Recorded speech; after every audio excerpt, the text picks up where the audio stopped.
ఉన్నాం. అమరావతిలో head quarter ఉంటుంది. విశాఖపట్నం, రాజమండ్రి, విజయవాడ, తిరుపతి, అనంతపురం కేంద్రాలుగా 5 హబ్బులు ఉంటాయి. ప్రతి ప్రాంతాన్ని అభివృద్ధి చేయడం ఒక ధ్యేయంగా పెట్టుకొని ముందుకు పోతున్నామని చెప్పి కూడా నేను మీకు తెలియజేస్తున్నా. అదే సమయంలో రోడ్లు మీరు చూశారు, మొత్తం గుంతలు చేసి రోడ్లన్నీ అధ్వానం చేస్తే నేను ఒకే మాట చెప్పా, తెలుగుదేశం వస్తానే రోడ్లు బాగా చేస్తామని చెప్పి ఒకేసారి పార్ట్ హోల్ ఫ్రీ రోడ్స్ చేసిన పార్టీ ఎన్డీఏ అని చెప్పి కూడా నేను మీకు తెలియజేస్తున్నా. ఏం తమ్ముళ్ళు రోడ్లు బాగున్నాయా లేదా, ఇంప్రూవ్ అయినాయా లేదా అని మిమ్మల్ని అడుగుతున్నా. రోడ్లన్నీ గుంతలు తువ్వేసి ఈరోజు రోడ్లు బాగా చేశాం. నేను ఒకటి హామీ ఇస్తున్నా, R&B రోడ్స్కి ప్రాబ్లం లేదు. వినూత్నంగా ఆలోచిస్తున్నా.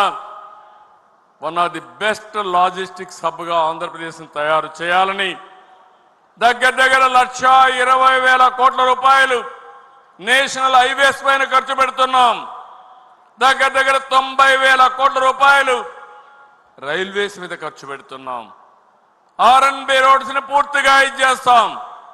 తెలుగుదేశం పార్టీ హయాంలో 24,000 కిలోమీటర్లు గ్రామాల్లో సిమెంట్ రోడ్లు వేసిన పార్టీ తెలుగుదేశం పార్టీ అని చెప్పి కూడా నేను మీకు తెలియజేస్తున్నా. ఇవన్నీ కూడా మనం చేసి టూరిజానికి ఎక్కువ ప్రాధాన్యత ఇస్తున్నాం. భవిష్యత్తు అంతా కూడా టూరిజమే. నేను ఎప్పుడో మాట్లాడా, all isms are over. Communism లేదు, క్యాపిటలిజం లేదు, సోషలిజం లేదు. రాబోయే రోజుల్లో ఉండబోయేది ఒకే ఇజం, అది టూరిజం అని ఎప్పుడో చెప్పా. టూరిజం వల్ల ఉపాధి కలుగుతుంది, ప్రతి ఒక్కరికి కూడా ఈజీగా ఉద్యోగాలు వచ్చే అవకాశం వస్తుంది. అందుకనే ఆంధ్రప్రదేశ్ రాష్ట్రంలో రాబోయే రోజుల్లో హోటల్ ఇండస్ట్రీ ఎక్కువ రావాలని ఇక్కడే గండికోట ఉంది. Gandikota one of the most beautiful place. ప్రపంచంలోనే టాప్ 10 బ్యూటిఫుల్ ప్లేసుల్లో గండిపేట ఒకటి. అంత మునుపు అభివృద్ధి ప్రారంభించాం, మళ్ళీ ఆగిపోయింది. నేను ఒకటే మీ అందరికీ హామీ ఇస్తున్నా, గండిపేటని బ్రహ్మాండంగా అభివృద్ధి చేసి మోస్ట్ ఇంపార్టెంట్ పర్యాటక కేంద్రంగా తయారు చేసే బాధ్యత ఈ ప్రభుత్వం తీసుకుంటాం. ఎయిర్పోర్ట్ ఉంది, గండికోట మంచి సీనరిక్ ప్లేస్ ఉంది, పక్కనే శ్రీశైలం ఉంది, పక్కనే ఒంటిమిట్ట ఉంది.